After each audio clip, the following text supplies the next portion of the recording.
Markús komin í IA, við byrjum á því, bara hvernig kom það til?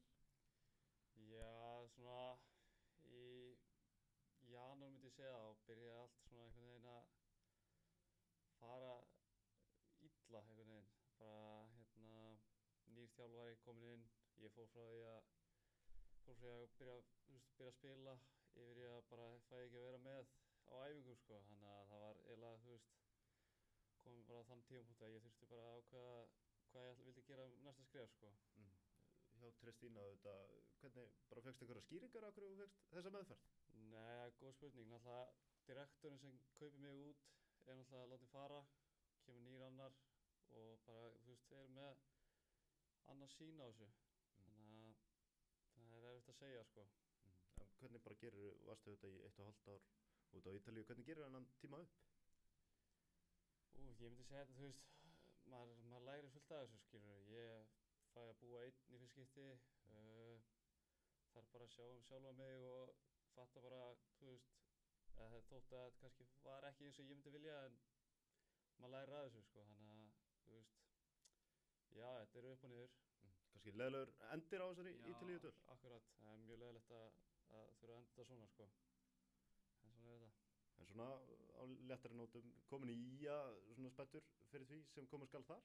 Já, auðvitað. Það er spennandi að sjá hvað ég er að gera núna, sko. Og náttúrulega bara með allt nýtt annað hjá sér og góð kaup núna. Þannig að bara spenntur að sjá.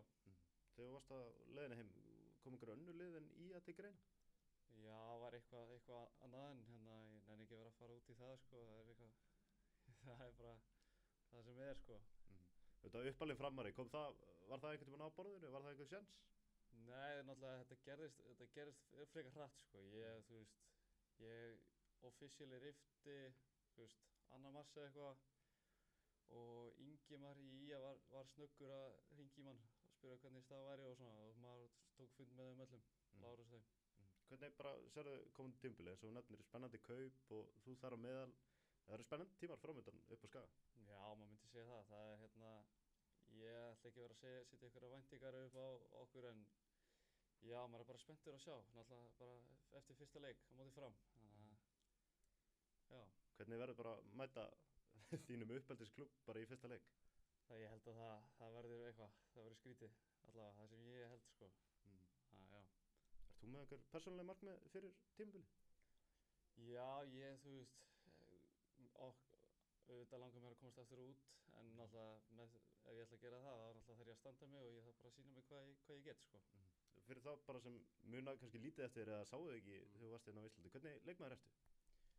Ég myndi segja að ég fínasti slúttari og tek góð hlaup og svona, kannski ég er ekki þessi típiskur, kannski nýja sem allir halda, skilur, að vilja halda boltanum, en jú, maður getur gert allt.